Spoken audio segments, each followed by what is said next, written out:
In November of 1983, a Soviet radio operator named Alexei Morozov transmitted his final broadcast from a remote station deep inside Siberia. He had worked there alone for 11 years. No visitors. No replacements. No interruptions. Just a small concrete building surrounded by frozen forest and a radio tower cutting through the gray Siberian sky. His job was simple. Maintain the signal. Log the frequencies. Report any unusual transmissions. And for 11 years, that is exactly what he did. Until November 14th. At 3:47 a.m., Alexei's station went silent. No emergency broadcast. No distress call. No explanation. Just a single transmission sent to the regional Soviet communications office. A set of coordinates. Nothing else. And then nothing. For 40 years, nobody understood why. But in the spring of 2023, a team of independent researchers managed to access a restricted section of declassified Soviet archives. What they found would reopen one of the strangest disappearances of the Cold War era. And what they discovered when they reached those coordinates would raise questions nobody has been able to answer since. The Polyarny 7 station was never supposed to exist on any public record. It was one of dozens of remote listening posts built by Soviet intelligence during the height of the Cold War. Most of them were staffed by rotating crews of 2 or 3 operators. Polyarny 7 was different. According to the declassified files, Soviet command had assigned Alexei Morozov there in 1972 as a solo operator. The official reason listed in the documents was described simply as operational efficiency. But former Soviet communications officers who have since spoken publicly suggest another reason. The location of Polyarny 7 was unusual. It sat directly beneath a corridor of airspace that intelligence analysts had flagged for unexplained electromagnetic interference since the late 1960s. Equipment regularly malfunctioned in the area. Transmissions became distorted without explanation. And on several occasions, operators passing through the region had reported picking up signals on frequencies that should have been completely empty. Alexei was stationed there specifically because of his reputation for remaining calm under strange circumstances. His personnel file described him as methodical, precise, and psychologically stable. One former colleague, interviewed decades later, described Alexei this way. He was the kind of man who would find a rational explanation for anything. He didn't believe in mystery. He believed in data. That reputation made what happened during his final weeks all the more disturbing. The researchers who accessed the Soviet archives in 2023 discovered that Alexei had submitted regular logs to regional command throughout his 11 years at the station. Most of them were completely routine. Weather conditions. Equipment maintenance. Signal quality reports. But beginning in October of 1983, approximately 6 weeks before his disappearance, the tone of his logs began to change. The first unusual entry was dated October 3rd. Alexei reported picking up a recurring signal on a restricted military frequency. The signal itself was not remarkable. What was unusual was the pattern. It repeated every 4 hours. Exactly. Without variation. And it had not been assigned to any active Soviet operation in the region. Alexei flagged it to regional command and requested clarification. According to the archive files, no response was ever sent. He continued logging the signal for 3 weeks. By late October, his entries had become noticeably more detailed. He began describing the signal differently. Not as a transmission. As something else. One entry, dated October 29th, read, "The pattern has changed. The interval is no longer 4 hours. It is now responding to my own transmissions." When I broadcast, it adjusts. I do not have an explanation for this. Regional Command never replied.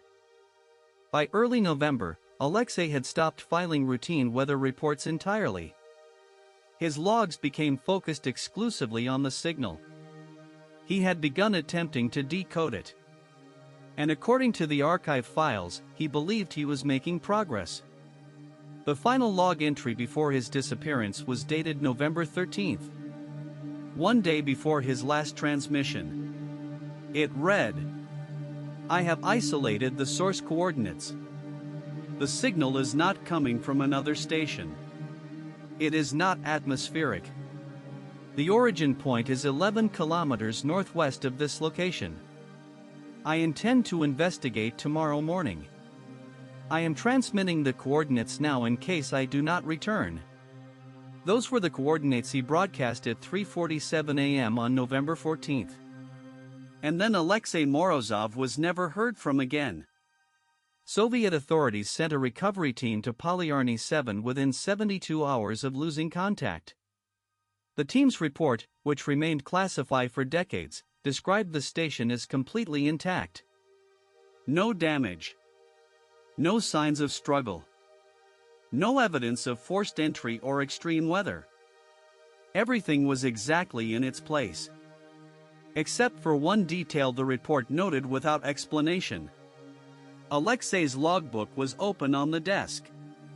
The final page contained a single sentence written after his last official entry. It was not addressed to anyone. It simply read, "It was never a signal. It was a door." Below that sentence, the page was blank. The recovery team searched the surrounding area for 3 days. No trace of Alexei was ever found. The station was sealed. The case was classified. And for 40 years, the story of Polyarny 7 disappeared completely. In the summer of 2023, a researcher named Dmitry Volkov was working through a newly declassified section of Soviet communications archives in Moscow. He had spent years studying Cold War-era listening post records, looking for patterns in how the Soviet communications network had functioned during the 1970s and 1980s. Most of the files he found were routine. Maintenance records. Personnel transfers. Signal quality logs. Then he found the Polyarny 7 file. He later described the experience in an interview. Everything about it was wrong. The location. The solo assignment. The fact that command never responded to any of his later requests. And then those final coordinates. I had to find out what was there. Volkov spent 3 months organizing a small research expedition. He found 2 colleagues willing to travel with him. In October of 2023, 40 years after Alexei's disappearance, they drove northeast from the nearest city for 2 days. Then they left the vehicles and walked. It took them most of a day to reach the location of the old station. When they arrived, what they found was not what any of them had expected. Polyarny 7 still stood. 40 years of Siberian winters had damaged the exterior walls. The roof had partially collapsed on one side. Ice had crept into the foundation. But the structure was still there. And when Volkov stepped inside and cleared away 40 years of debris from the main operations desk, he found the logbook exactly where the Soviet recovery team had left it. Still open. Still on that final page. He photographed the entry and stepped back. Then one of his colleagues called out from the equipment room. The radio was on. Not running on backup power. Not running on any power source they could identify. But the equipment was active. And it was broadcasting. Volkov described the moment carefully when speaking about it later. "We checked everything. There was no power line. No generator. No battery backup we could find. The equipment should have been completely dead. But the signal was transmitting.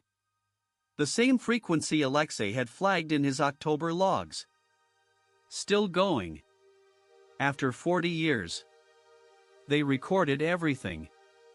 They documented the frequency, the pattern, the signal characteristics. And then Volkov pulled out the archive file he had brought with him. He compared the signal they were receiving to the one Alexei had described in his final logs. It was identical. Same frequency. Same interval pattern. Except for one difference. The interval had changed again. It was no longer responding to random transmissions. It was responding specifically to them. Every time one of the three researchers spoke inside the station, the signal shifted. As if something was listening. On the second day at the station, Volkov made a decision. He was going to follow Alexei's coordinates. The point Alexei had identified as the signal's origin was 11 kilometers northwest. Volkov's two colleagues agreed to remain at the station and continue monitoring the equipment. He set out alone. The terrain was difficult. Dense frozen forest gave way to open ground as he moved northwest. The temperature dropped sharply. At roughly 9 kilometers out, he noticed something. The trees had stopped. Not thinned out gradually. Stopped.